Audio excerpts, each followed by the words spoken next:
astounding. It's astounding. We're so excited to be here. Thank you. And very grateful. Thank and you. we love you guys. Thank you. That, so, thank you.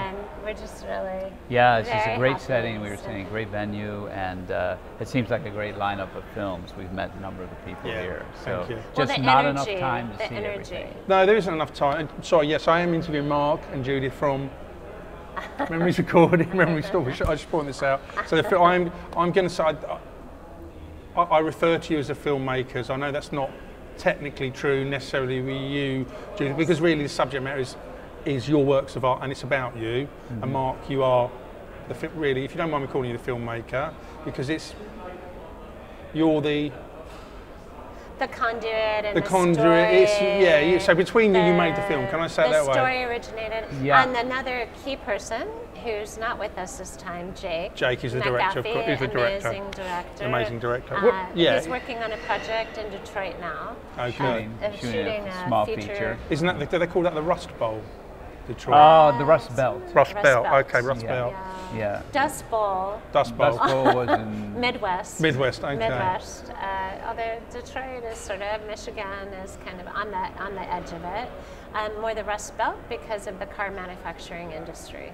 And particularly Detroit, which has really had a tough time. Oh my God, it was the first city to be declared bankrupt, I think, wasn't it? Right. Yeah, one of the first. One of the first. So yeah, if it's wrong, no, because these things. I mean, believe me, I could easily talk about Detroit. And I could easily talk about the decline of the motor industry. Well, you know, because I was reading a fascinating piece that people said, oh, the decline of the motor industry in America can be traced back to the 60s and 70s, and I read this fascinating piece saying, no, that's wrong. You can go back to the 50s and all stuff that we could easily get into. Mm-hmm. Sure, but not really relevant. Not really relevant. So if you don't mind me referring to as a filmmaker, that's not necessarily true, but it's ultimately your project. I mean, that's probably the best way to describe it. Okay, we'll leave it. Right. That's fair. So I know the film's about. Please tell us what the synopsis of the film, and then we can go from there. Well, see, the film is about a project that's an ongoing iterative project that I'm involved with called Our Memories. And the film really chronicles the evolution of the project from the initial concept, the development of the sculptures, and then a very central part of this aspect to this piece is that it's interactive, so it involves the audience in unexpected ways. So the film arc, the story arc, was really a process of showing how all the bits and pieces are interwoven and how they came together. And the pieces since then, which we'll probably talk about at the end, have gone on to have other lives, which is very, very exciting. Because it has expanded. It's expanded enormously, including Central Park. The film though, the documentary, was about the first project, which was for Governor's Island. And when the first project was done, we didn't know what the outcome would be. Particularly as an artist, I didn't know if it would be successful, if it would fail, if people would engage with the sculpture. It required the audience to engage and participate. So there were a lot of things that were unknowable.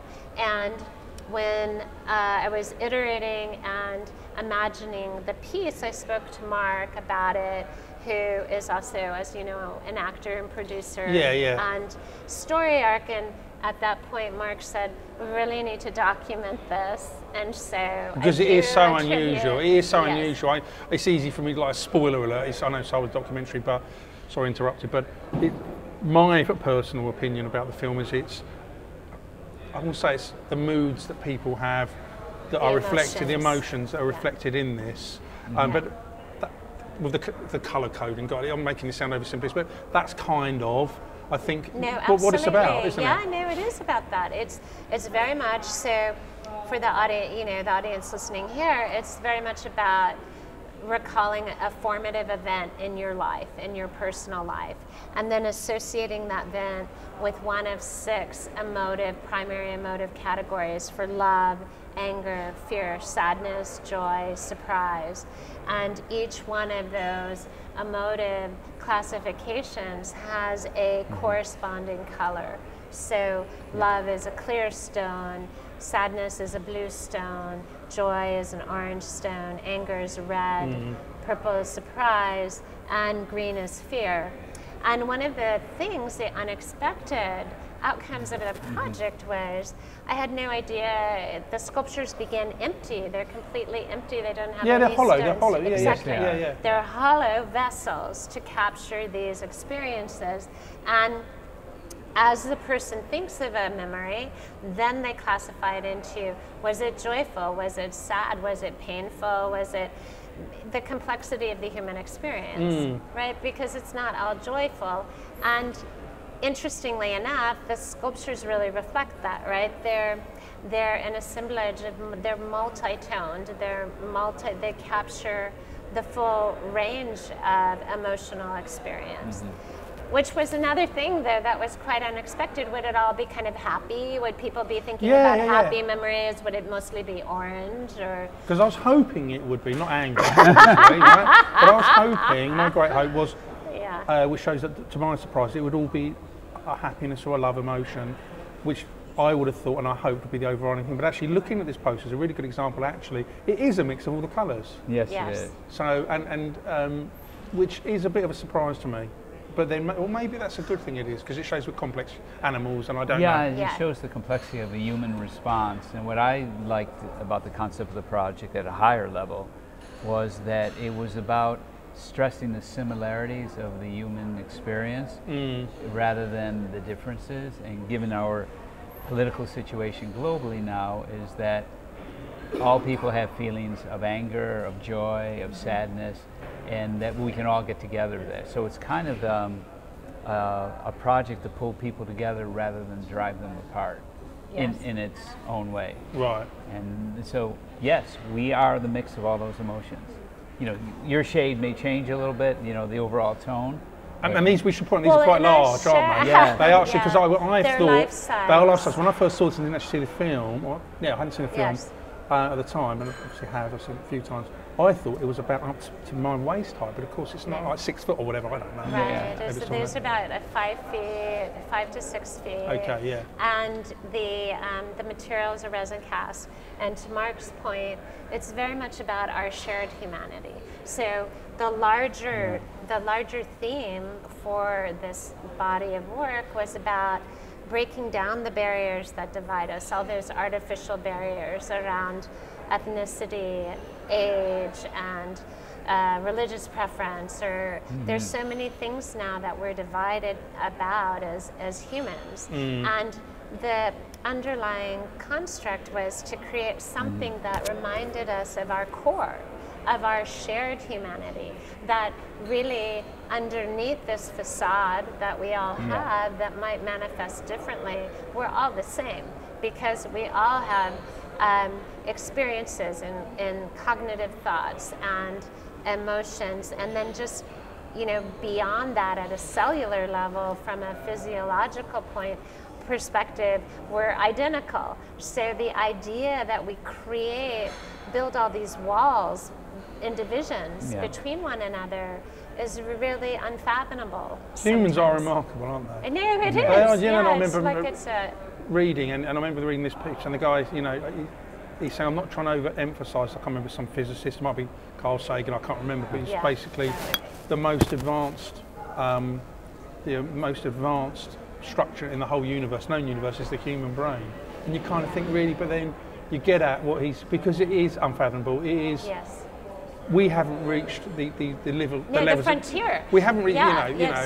We're just on the precipice. You know, we're just like understanding a sliver of what it means, and this larger, my larger body of work involves the brain and reimagining what brain cells look like and what they would look like when you're young or old or afraid or debilitated by a condition such as Alzheimer's or something equally degenerative and, you know, distressing.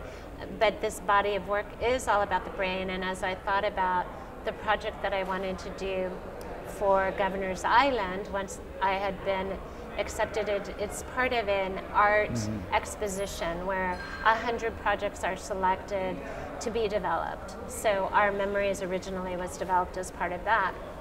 I was thinking about memory function, memory storage, memory retrieval and encoding how short-term memory becomes long-term memory, becomes autobiographical, semantic, and simply the whole memory function. When you start thinking about all of the neurons involved, all the synapses involved, all of the electrical, wires and charges that are pulsating to create even that memory that we're having right now, this exchange, right? It's truly astronomical. It is. It's just Carl Sagan, to your point. Oh, maybe it was. I can't remember. But it think sounds about like it was. Yep. And also, then though, Steve, I really wanted to. I thought, do I just sculpt, as is also my practice, a standalone piece that doesn't involve the audience? That just like a pure right, piece. Exactly. Yeah. That is more a reflection of collective memory and our shared humanity. Do I do something that is more my own, my interpretation of what that is, and then it's standalone? And then it occurred to me that I didn't want to do that. I wanted to actively involve the audience in creating this experience, but also this art form, that I wanted them to have a central role in the authorship. So that's why as I started thinking about it, and I started thinking that I wanted a collective memory to be created in our brains, so that as people are depositing the stones, as the sculptures are coming to life, it's actually physiologically generating a new memory in their brain and connecting you to me, to the whole world, because we're all depositing these experiences, and then as we deposit them, it fills up. Yes. That to me was just really electrifying. It was an electrifying concept, that it was, as the artist, I was the vehicle. I was the vessel. I wasn't even, I had the idea, but then it's completed by you. Yeah, and then it's translating. And of course, as an artist, I suppose, the wonderful thing about being an artist in any field, I suppose it could be filmmaking, it could be painting, it could be sculpting.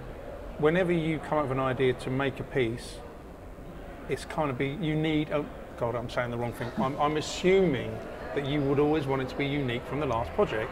And if that's the case, right, everything you do is going to be brand new, isn't it, right? Right, yeah. And, which means it's unlimited.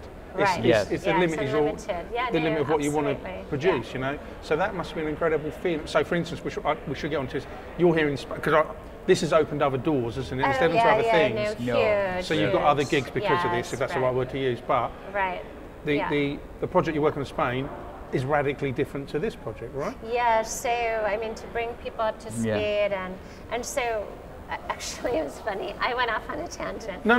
We should. To conclude on Mark, so Mark is really, he's the one to thank, or I think, for many things, but including bringing the project to life, because he said it's important that we document this evolution and how this whole thing came into being and the people's responses, which is our film. That you were nervous about this though to begin with. I think when Mark was that one. Maybe I'm wrong. Yes, I was. Yeah, because Mark. I know Mark is the producer. I guess I would add. I thought that what was important not only to document it but to tell a story, and the story had to be, because when we talk to people about art, everyone wants to know how you got from point A to B.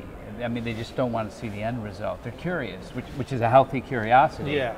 And so, starting with conception, and people understand, in my experience, it's sort of like, I guess, the moral equivalent of having to take apart an engine or something like that, and you begin to respect people who are very good at it and all the components, and you like it even more at the end because you have some knowledge of it. And so I thought it was important to explain that.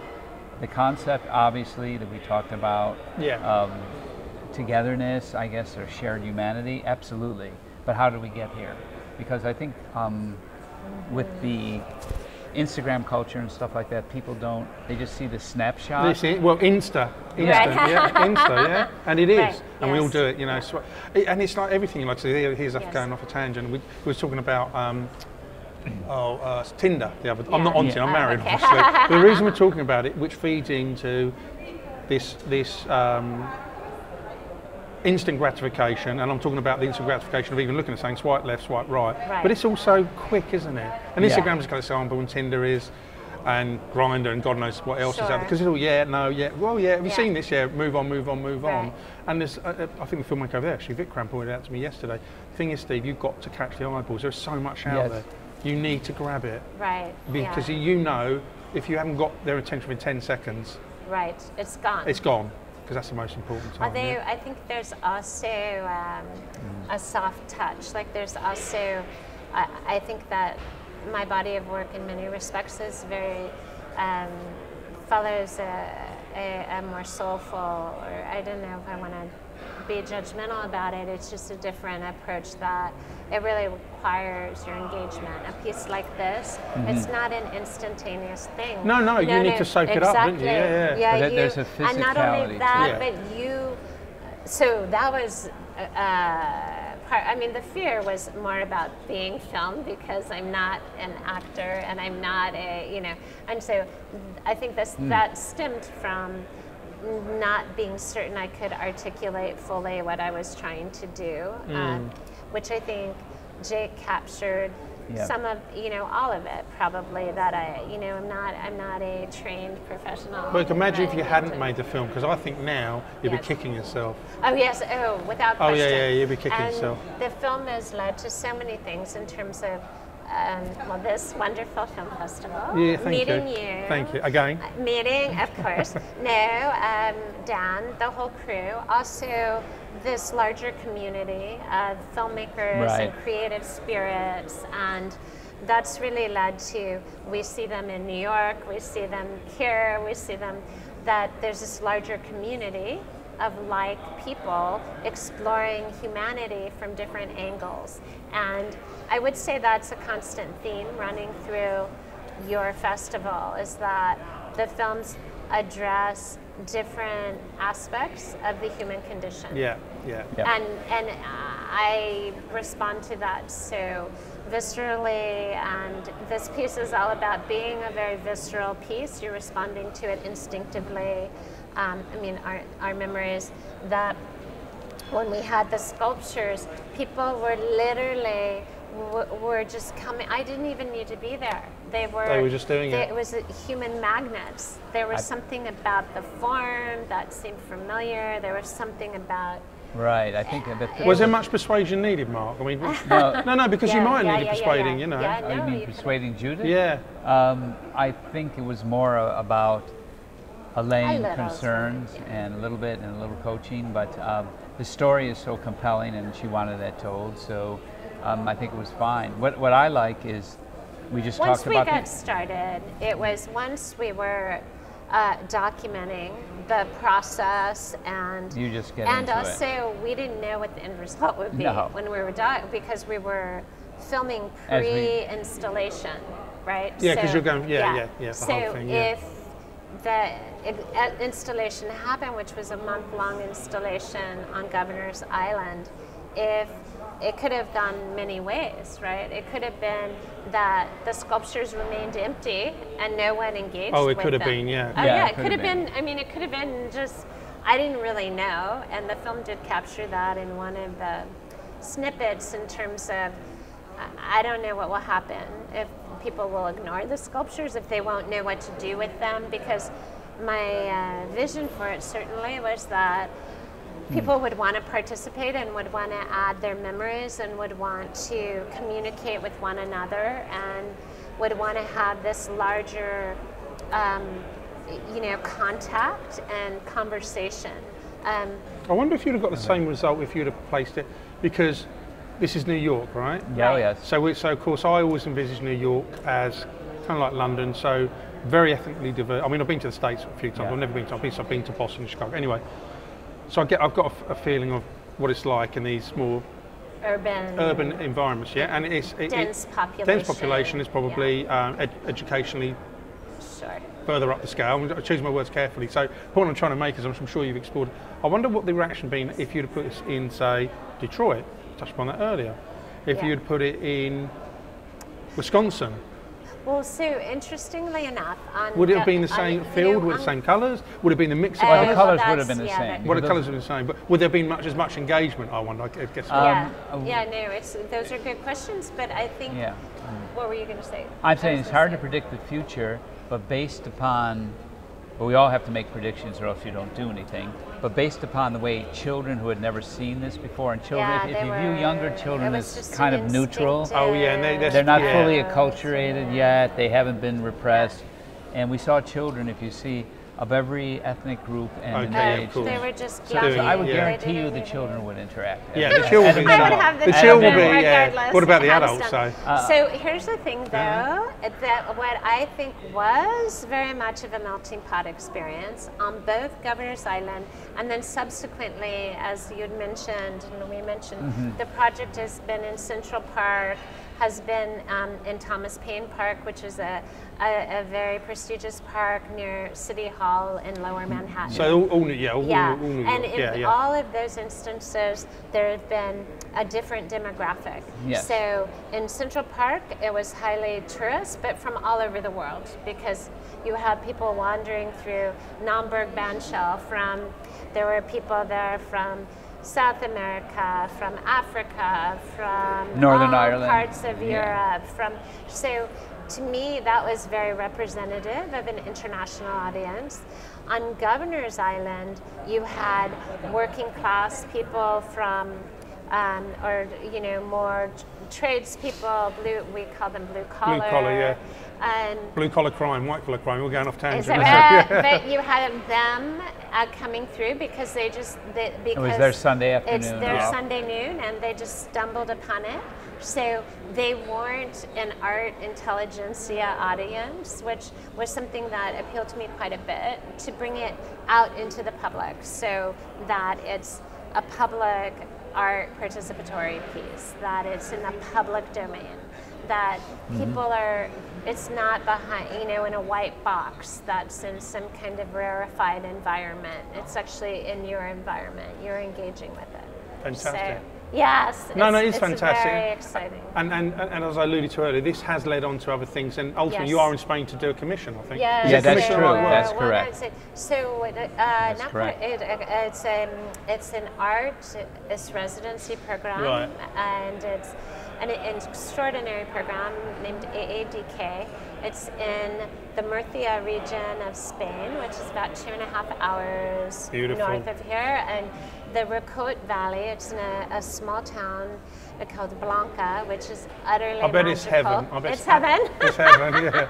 And it hasn't been fully discovered yet by non-Spanish. You shouldn't say that. Because they will be racing over there now. Everyone will be racing. I'm really honored to be part of the program, and you are doing a public installation. Doing a public installation that is reflecting the larger program is about the spatiality, territory, topography, external and internal topographies. So I couldn't imagine a more perfect place for this new project, which is called Fluid Pathways. And it's about how we, in a cellular compositional level, mirror the Earth. So this is very much of an ode to Mother Earth, to recognize and acknowledge what we're doing to the planet as well. So there is a concerned sort of element to the piece that we need to take seriously. You're not filming this though, are you? No, we haven't decided. Did you consider, or was that impossible to do? But it's still under consideration. It's not impossible. It's not impossible. It would not be impossible. So it really hasn't been. We've talked about that, and it would depend. So we didn't have funding for filming, unless you know someone who would like to. Well, there's plenty of filmmakers here, producers, directors. No, we don't have a shortage of that. We're looking, perhaps there's the possibility of a community grant or something. Or something. Because it would be a fairly large crew, and it would probably be over 6 or 8 weeks. But we very much like to do that. Well, we would, and there'll be other projects. So the great news is that as a result of this piece, I'm very much involved in doing public artworks. Right, and it moved you. So, and there's a lot in the works, including something else I didn't share with you. So the project for AADK is called Fluid Pathways. It will be probably 25 feet by, it's already about 15 feet. It's an enormous cellular composition. It will ultimately be sculpted in limestone with a material. Yeah, it's a big It'll project. be interwoven into the earth. It will be outdoors and then have this amazing sandstone, limestone, rocky valley. It's my sort of ode to Mother Earth, as well as just awareness, bringing again an awareness to the environment that we inhabit, as well as our personal environment. So I hope to generate that kind of dialogue. So that will all unveil in about 2 months from now. And then... Who wants to be in Spain for 6 months? What it must be a nightmare. In the hottest months of the year. But Steve, It is. I mean, it's just so wonderful how it overlapped with your festival too, and all the synchronicities. And then another really big bit of exciting news is I was awarded a Lower Manhattan Cultural Council Creative Engagement Grant for 2019 for another project that I'm doing in New York City. Yes. Fantastic. So one thing does lead to another. Yes, so very much so. And in a very positive way. Yeah, very positive way. So still open to the idea of filming it. That hasn't been decided yet. But once again, we're really thankful to be here with you again. Thank you. And we're thankful for being included. And we're thankful for this interview. And we're thankful to meet all these interesting shared community. Some great people, Great people. They're fantastic people. Great people. Yeah, great people. Thank you. And it's just great what you do. So thank you. We're glad you're part of our journey. Thank you so much. That's wonderful. Thank you. Really glad. Okay, thank you. Thank you very much. Thank All you. right. And thank you for the Thank support. you. And I know you.